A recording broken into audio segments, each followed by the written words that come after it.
Tangshali Sanjojaro, Potalka Tangama, Agutala, Josumiga, Chatikata Masungui, Kumsari, Togorika, Hastani Mochogra, Professor Dr. Marisha, Logi Manjaka, Pronigumdi, Mayor, Haikeba, Emira, Ibo Potumda, Deputy Mayor, Monica Dastoto, Pronigumdi, Commissioner, Solis Maria Donokovi, Kumuli Adonro, Pelano, Naitato, Ke, Tokrakor, Aguli Kutal, Josumiga, Tangzamani, and Hai Chogri Zaka, Nanadi, Sinokluo.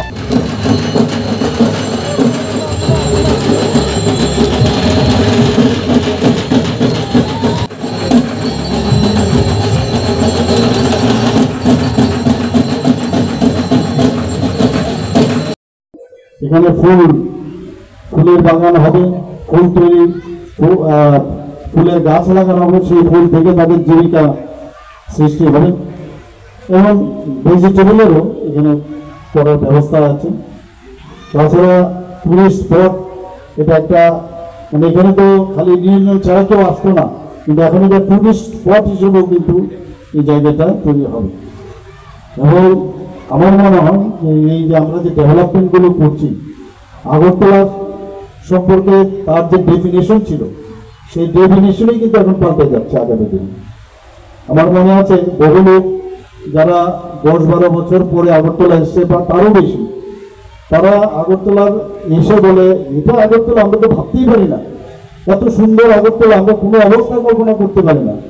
কেউ ব্যাঙ্গালোর থাকে, কেউ বোম্বেতে থাকে, পুনাতে থাকে, এগুলো আমরা ধরে নিয়েছি যে আগরতলাটা এইরকম।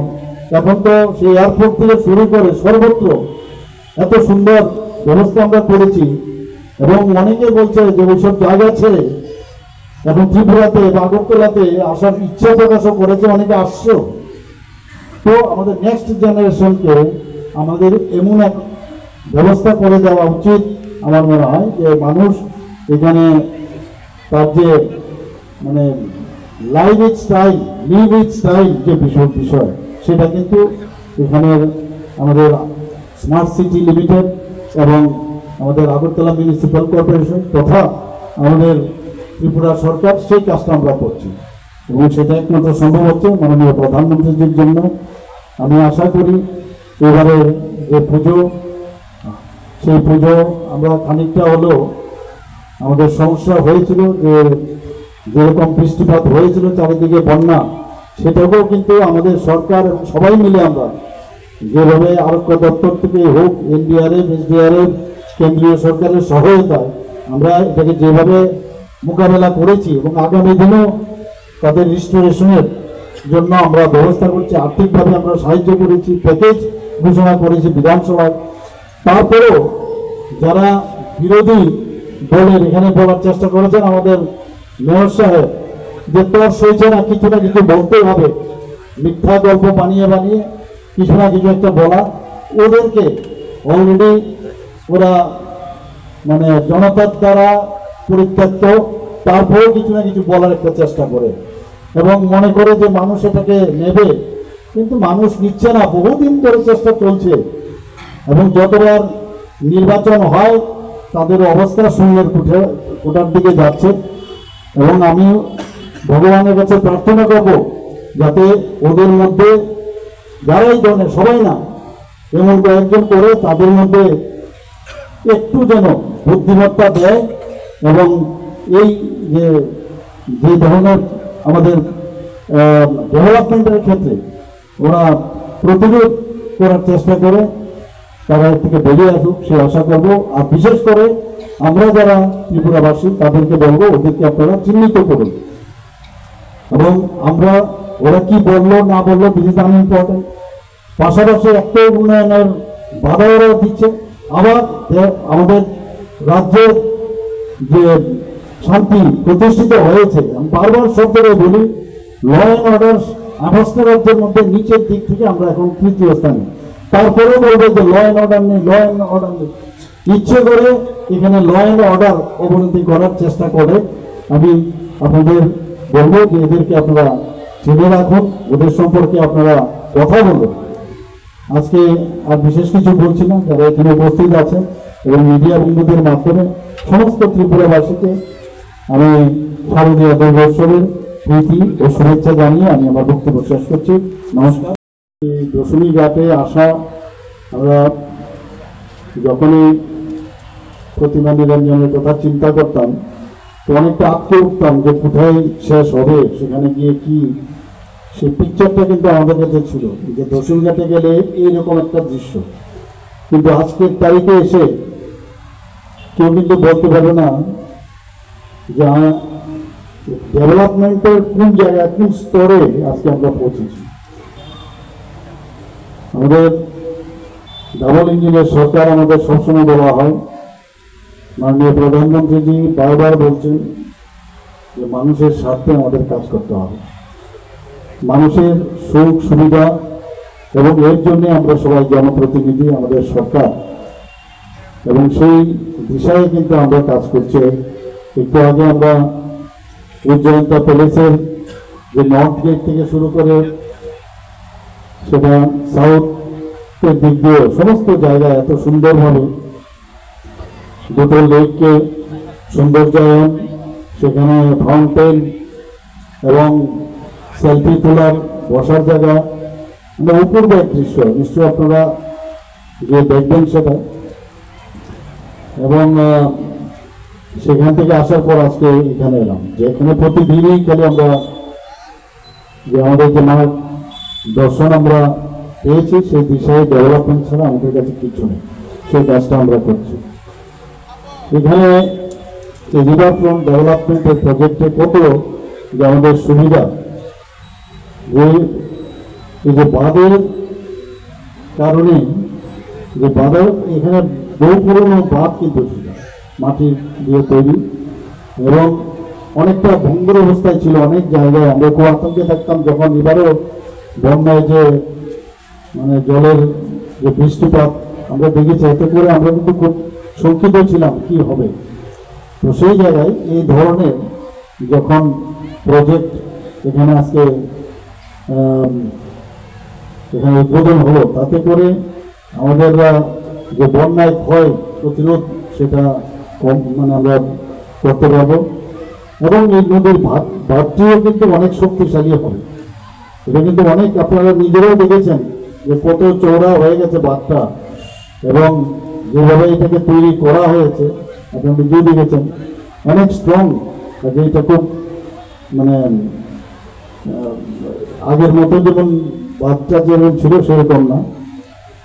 এবং শুধু তাই নয়, যে নদীর যে পাটটা সেটাও কিন্তু যে ব্যবস্থাপনায় যেভাবে এখানে পাথর রাখা হয়েছে, তাতে করে সেটারও ক্ষয়যুক্ত সেটা কম হবে, এখন নাই বললে চলে। এখানে হাওড়া নদীর যে জল দূষণ আমরা মুক্ত করতে আমরা কিছুদিন আগে এখানে এসেছিলাম, শীতনালা ট্রিটমেন্ট প্লান্ট এখানে আমরা নির্মাণ করেছিলাম, এবং সেখানে আমি দেখেছি কিভাবে জলকে সেটাকে পিউরিফাই করে আমাদের আগরতলা শহরের আগরতলাবাসীদের জলটা দেওয়া হবে। আমরা জানি যে এই যে হাওড়া নদী, এটা কিন্তু আমাদের বলা যায় যে প্রাণ কেন্দ্রে দিয়ে প্রবাহিত হয়, মানে আগরতলা শহরের প্রাণ কেন্দ্র দিয়ে প্রবাহিত হয়, এবং এর থেকে কিন্তু আমাদের পরিশ্রুত পানীয় জল এর থেকে কিন্তু আমরা পাই।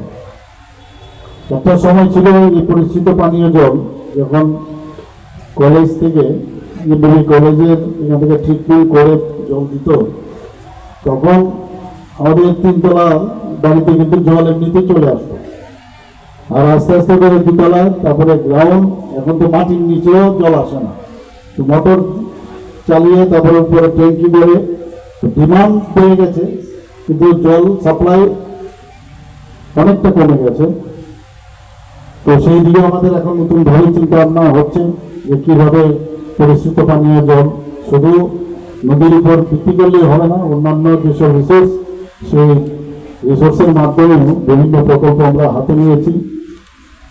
এই নদীতে যেটা একটু বলা হলো, প্রতিমা নিরঞ্জন থেকে শুরু করে এখানে বিভিন্ন ধর্মীয় যে আচার আচরণ, সেটাও কিন্তু এই আমাদের হাওড়া নদীর উপর আমাদের করতে হয়।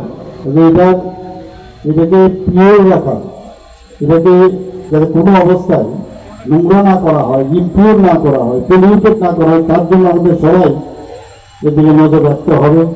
এখানে নদীর বেশিরভাগ অংশেই আমরা কঠিন ও তরল বর্জ্য পদার্থ আমরা দেখতে পাই, আমরা নিজেরাও দেখি, এতে করে দূষিত হয়। তো এলাকাবাসীকে আমি বলবো সেদিকে নজর রাখা।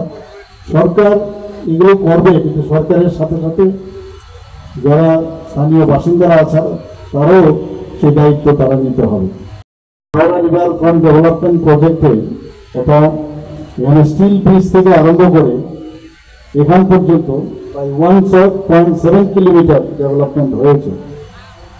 তো এতে করে যেটা আমি বললাম যে এই ব্রিজটা, এই বাঁধটা কিন্তু অনেকটা শক্তিশালী হয়েছে। এই প্রকল্পটি সিটি CIT অর্থাৎ city investment to innovate integrated sustain, এই প্রকল্পের অধীনে এখানে অনেকগুলো কিন্তু যৌথ উদ্যোগে এই যে রিভার ফ্রন্টের যে ডেভেলপমেন্ট সেটা হয়েছে। সেগুলো হচ্ছে France development agency, European union, Bharat সরকারের গৃহ ও নগর উন্নয়ন বিষয়ক মন্ত্রক, national institute of urban affairs, এরা সবাই মিলে কিন্তু এটা যৌথ উদ্যোগে আজকের এই প্রকল্পটা করা সম্ভব হয়েছে। এবং এখানে যারা পথযাত্রীরা যখন চলবে তার জন্য একটা সেতুও নির্মাণের চিন্তা ভাবনা এখানে আছে, যা আমার কাছে রিপোর্ট আছে। এবং এখানে অর্গানিক ফার্মিং এরও ব্যবস্থা হয়েছে এখন।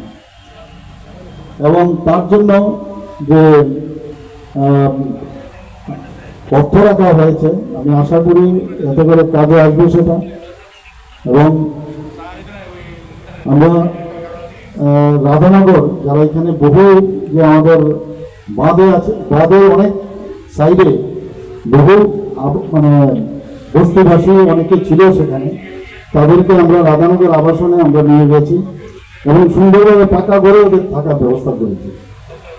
এবং তাদেরকে পুনর্বাসনের সাথে সাথে আর্থিক যে ক্ষতিপূরণ সেটাও দেওয়া হয়েছে, আপনারা সবাই জানেন। এখানে 1 কিলোমিটার নন মোটরাইজ সাইকেল ট্র্যাক, যেটা অনেকদিন আগে আমাকে শৈলেশজি বলেছিলেন, তারও ব্যবস্থা এখানে রাখা হয়েছে। নদীর উপর একটা ফুট ব্রিজও হবে এবং এখানে হেলথ পার্ক হবে এবং পক্ষীশালা সেটাও এখানে তৈরি হবে। ভাবা যায় কোনোদিন যে একটা নদীর উপরে, এবং হাওড়া নদীর কি অবস্থা ছিল আজকের থেকে, মানে যদি আমরা দেখি 1-2 দশক 3 দশক, মানে এই চিন্তা ভাবনাই ছিল না। যেভাবে চলছে চলো, এই বুঝি জীবন এবং এইভাবে আমাদের পথ চলা, এরকম একটা মানসিকতা আগে সরকারের মধ্যে ছিল। কিন্তু আমাদের যিনি বসে আছেন কেন্দ্রে, উনি কিন্তু বলছেন বসে থাকলে চলবে না, মানুষের জন্য কাজ করতে হবে, ডেভেলপমেন্ট করতে হবে। এখানে শিল্পকলা প্রদর্শনেরও স্থানের ব্যবস্থা রাখা হয়েছে। শুধু তাই নয়, এখানে এলাকার যারা জনগণরা আছেন তাদের যাতে জীবিকা সৃষ্টি হয় তারও চিন্তা ভাবনা এখানে আছে।